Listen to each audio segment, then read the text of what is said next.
Let's talk about that. I mean, the former administration of President Jonathan was accused, for the most part, of not connecting with Nigerians. You know, that was one of his biggest allegations. People said he never carried us along. We never really knew what was happening.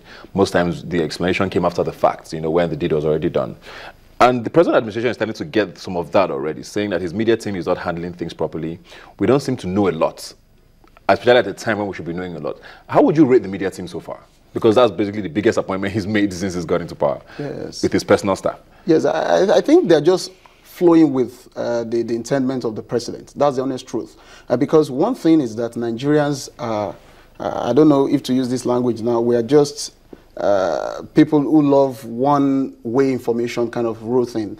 Because the moment you say something to Nigerians, they take it hook, line, and sinker. They don't even want to look back again. And so to now come back and tell them, oh, I'm so sorry, what I told you earlier was actually wrong, or what I told you earlier is not going to work that way, we are actually coming back this way, it's difficult. And so you have to be very careful. You have to align your thoughts very well, properly, you know, before you come out to tell Nigerians anything. If not, you actually be making a very great mistake. So I think the media team are just trying to flow with the president.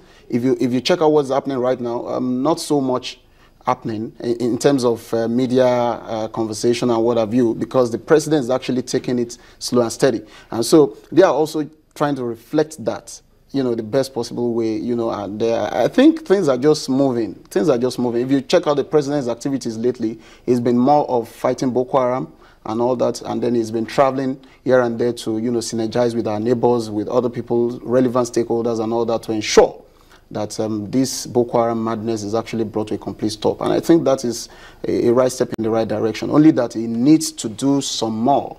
He's been talking about his anti-corruption crusade and all that. He needs key elements, key principal officers in his government, in his administration, to help him carry out all of these things. And I think back to what you said about the states, I think that's exactly what they're trying to replicate in their various states. You know, the president has now become like a model to everyone, and then they are also trying to be careful, taking it slow and steady, a step at a time, to ensure that you don't appoint people who are not fit for positions into relevant positions. That's the truth. And so, like the Lagos thing, yes, and then we also cannot take away the fact that there are a lot of pressures on all these politicians, all these governors. A number of people want to be commissioners, want to be special advisors and all that, and then a governor has to be very careful as to the kind of choices that he makes. You know, as to who becomes commissioners. We just hope things don't get too slow, because a lot of Nigerians are they're in the mood for things to move. That's right. And that's what we would want. But let's move on to corruption now, which you mentioned earlier. And I think the EFCC chairman did mention something during this week, I'm not sure, about how much has moved out of the country in the last 3 years. Something along, I think, $12 billion. I'm not sure exactly what the figure was. But it brought two things to mind. First of all, okay, it means we know that money has been moved. We might know who these people are. So, like you mentioned about probing them, that might happen at some point. But secondly, most importantly, why is he just saying this now? He was in power when these things moved. How come we never heard about that? Well, I think it boils down to the willpower on the part of the president. That's the truth. That is not to say that the former administration was not really ready to fight corruption or something. After all, it was the previous administration that actually appointed this person in question. But the truth is this: you see that drive, that passion, that commitment to fighting corruption and stamping it out of Nigeria on the current president.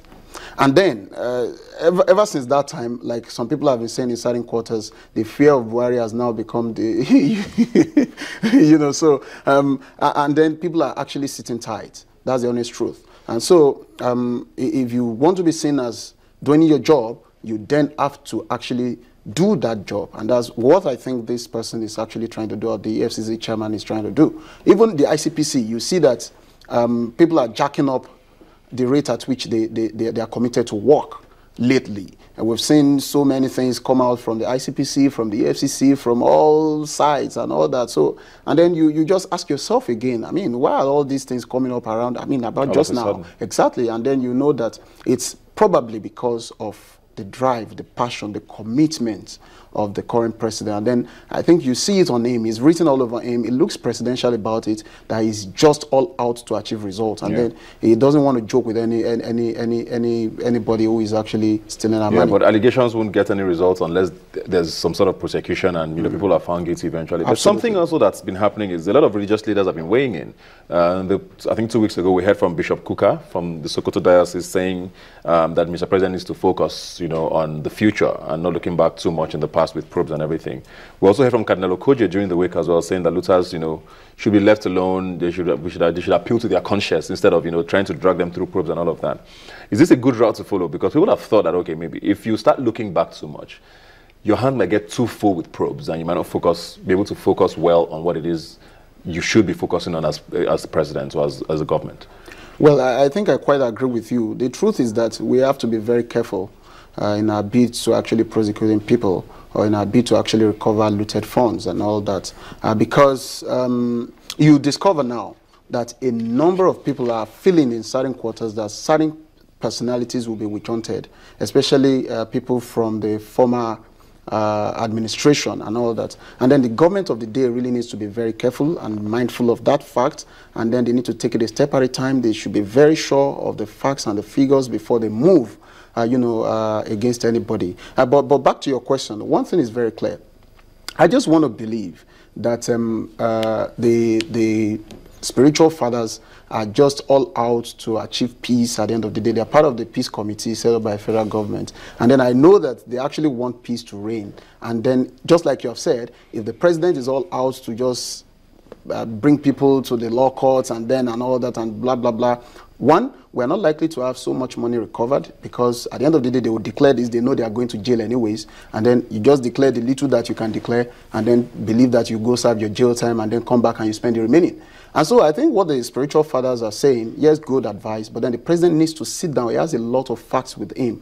He needs to sit down and then be very, very strategic about how he goes around, about his anti-corruption campaign, and then how to bring looters to justice. Well, thank you very much, Wale Osunde. A lot to look forward to with President Buhari. There's a lot that's going to be happening going forward. The government is just about to kick off, pretty much, and we will see how things shape up in the coming months. Thanks for being here today. It's my pleasure. We'll be right back with more right here on Rubbin Minds. Please stay with us.